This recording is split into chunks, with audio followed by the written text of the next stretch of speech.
Welcome to my YouTube channel Ramesh online. AP పెన్షనర్లకు సంబంధించిన అతి ముఖ్యమైన సమాచారం, ప్రతి పెన్షనర్ కనీసం తెలుసుకోవాల్సిన విషయం అనే హెడ్లైన్తో ఉన్నటువంటి వీడియోని అయితే మనం చూస్తున్నాం. ఇక విషయానికి వచ్చినట్లయితే ఏపీ పెన్షనర్లు తెలుసుకోవాల్సిన ముఖ్య విషయాలు: కుటుంబ పెన్షన్లోని కొన్ని ముఖ్యాంశాలు, ఉద్యోగిగా ఉంటూ మరణించిన లేక పదవి విరమణ చేసిన తర్వాత మరణించిన అతను లేదా ఆమె కుటుంబమునకు ఫ్యామిలీ పెన్షన్ చెల్లిస్తారన్న సంగతి అందరికీ తెలిసిందే.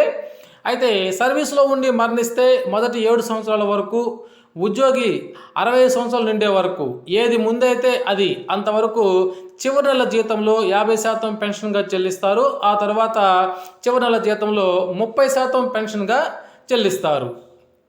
ఇక పెన్షన్గా ఉండి మరణిస్తే చివరి నెల జీతంలో 50% లేదా పెన్షన్ ఏది తక్కువైతే అది పదవీ విరమణ తేదీ నుండి 7 సంవత్సరాల కాలము లేదా ఉద్యోగికి 65 సంవత్సరాల వయసు పూర్తయ్యే తేదీ ఏది ముందైతే ఆ తేదీ వరకు అయితే పెన్షన్ని చెల్లించబడుతుంది.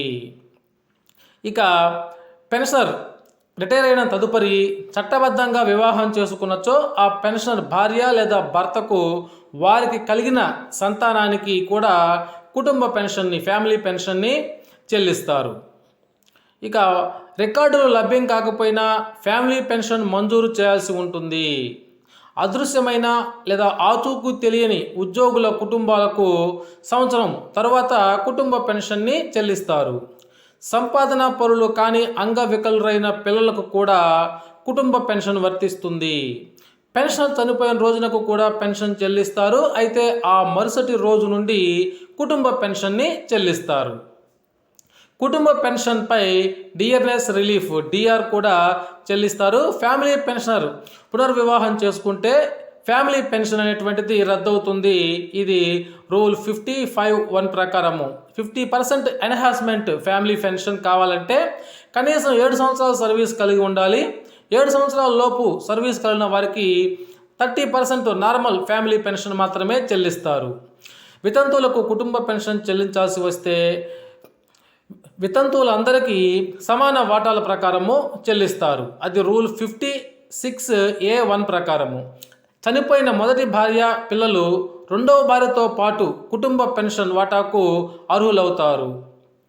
రిటైర్ అయిన ప్రభుత్వ ఉద్యోగిని పెళ్లి చేసుకుంటే మహిళ కూడా ఫ్యామిలీ పెన్షన్కు అర్హులే. ఇక అది GOMS నంబర్ 335 తేదీ 15/9/1993 ప్రకారము.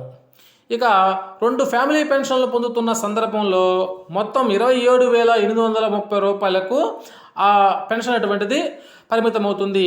ఇది GOMS నంబర్ 245/4/9/2012 ప్రకారము. రిటైర్మెంట్ తదుపరి కలిగిన సంతానం కూడా ఫ్యామిలీ పెన్షన్కు అర్హత కలిగి ఉంటారు అనేటువంటి విషయాన్ని కూడా గుర్తుపెట్టుకోవాలి. ఇది GOMS నంబర్ 236/28/5/1994 ప్రకారము. మొదటి భార్య బ్రతికి ఉండగా ప్రభుత్వ అనుమతి లేకుండా పెళ్లి చేసుకుంటే రెండవ భార్య కుటుంబ పెన్షన్కు అర్హురాలు కాదు. ఇది circular memo number 4027/B/26 financial department 28/1991 ప్రకారము. ఇక విడాకులు పొందిన భార్య, పిల్లలు కుటుంబ పెన్షన్లో వాటాకు అర్హులే అనేది GOMS నంబర్ 24/1/1981 ప్రకారము. స్పెషల్ టీచర్ సర్వీస్ పెన్షన్కు లెక్కించబడుతుంది అనేటువంటి విషయాన్ని కూడా గుర్తుంచుకోవాలి. ఇది GOMS నంబర్ 92/8/2000 ప్రకారము. ఇక అప్రెంటిస్ పీరియడ్ అనేటువంటిది పెన్షన్కు లెక్కించబడదు. Rule number 16 of AP revised pension rules 1980 ప్రకారము అప్రెంటిస్ పీరియడ్ అనేటువంటిది పెన్షన్కి చెల్లించబడదు. ఓకే ఫ్రెండ్స్, ఇది సమాచారం. ఇలాంటి సమాచారం కోసం మన ఛానల్ని సబ్స్క్రైబ్ చేసుకోండి. అదేవిధంగా ఒక లైక్ చేయండి.